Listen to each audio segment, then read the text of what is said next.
கனமழையால் விழுப்புரம் மாவட்டம் கிளியனூர் அருகே நெடுஞ்சாலையில் தண்ணீர் ஆறு போல் ஓடுகிறது. அந்த காட்சிகளை பார்க்கலாம்.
கூடுதல் விவரங்களோடு இணைகிறார் செய்தியாளர் ராஜசேகர். வணக்கம் ராஜசேகர். தற்போது அந்த பகுதியில் போக்குவரத்து பாதிப்பு ஏதேனும் ஏற்பட்டிருக்கிறதா? அங்க இருக்கக்கூடிய கள நிலவரங்கள்.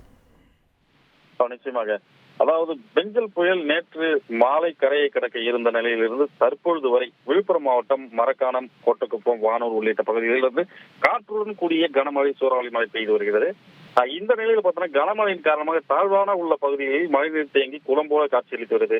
கிட்டத்தட்ட வானூர், கோட்டக்குப்பம் பகுதிகளில் 80% இடங்களில் வீடுகளில் மழைநீர் சூழ்ந்து தேங்கி பெரிய பாதிப்பை ஏற்பட்டுள்ளது சொல்லலாம்.